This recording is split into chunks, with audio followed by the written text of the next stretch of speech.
Dear doctor TV, నా వయసు 45 సంవత్సరాలు. నేను ఒక ఆటో డ్రైవర్ని. ఎండాకాలం వచ్చిందంటే నాకు ఎక్కువగా లూజ్ మోషన్స్ అవుతాయి. దీనివల్ల బాగా నీరసం అవుతున్నాను. ఇప్పుడు నేను ఈ ఎండాకాలంలో ఎటువంటి జాగ్రత్తలు తీసుకోవాలో తెలియజేయండి అని అడుగుతున్నారు. ఈ ప్రశ్నకు డాక్టర్ గారి సమాధానం ఇప్పుడు తెలుసుకుందాం. మీరు ఆటో డ్రైవర్ బై ప్రొఫెషన్ అని చెప్పారు. సో మీరు దినచర్యగా చాలా దూరం ప్రయత్నం చేస్తూ ఉంటారు. అయితే దాహం వేసినప్పుడు కానీ, ఆకలి వేసినప్పుడు కానీ, రోడ్డు పక్కనే ఉన్న వాటిలో ఎక్కడొక్కడ వాటర్ తాగడము, లేకపోతే జ్యూస్ తీసుకోవడం ఇలాంటివి జరుగుతూ ఉంటుందని అనుకుంటున్నాను. సో ఈ ఎండాకాలంలో సర్వసాధారణంగా లూజ్ మోషన్స్, విరోచనాలు అవ్వడానికి గల కారణాలు కంటామినేషన్. అంటే శుభ్రం లేని నీరు కానీ, సరిగ్గా వండని ఫుడ్ మెటీరియల్స్ తీసుకుంటే కానీ వాటి త్రూ వచ్చే ఇన్ఫెక్షన్స్ మూలాన డైరియా వస్తుంది.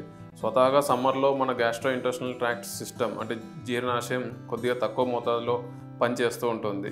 సో వాటిని అది మధ్యకి బాగా పని చేయాలి అంటే మాత్రం మనం సరిపడా నీరు తీసుకొని, శుభ్రమైన నీరు తీసుకొని, బాగా కుక్ చేసింది అంటే బాగా వేడి చేసి కుక్ చేసిన తర్వాత అలాంటి ఫుడ్ తీసుకుంటే మన జీర్ణాశయం దెబ్బతినకుండా ఉంటుంది, డైరియా రాకుండా ఉంటుంది.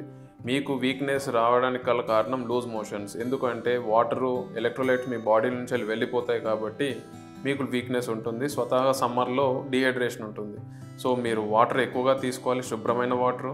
ఫుడ్ అక్కడిక్కడ పడితే తీసుకోకుండా శుభ్రమున్న ఏరియాలో సరిగ్గా కుక్ చేసిన ఏరియాస్లో ఫుడ్ తీసుకుంటే మీకు లూజ్ మోషన్స్ రాకపోవడానికి ఛాన్సెస్ ఎక్కువగా ఉంటుంది.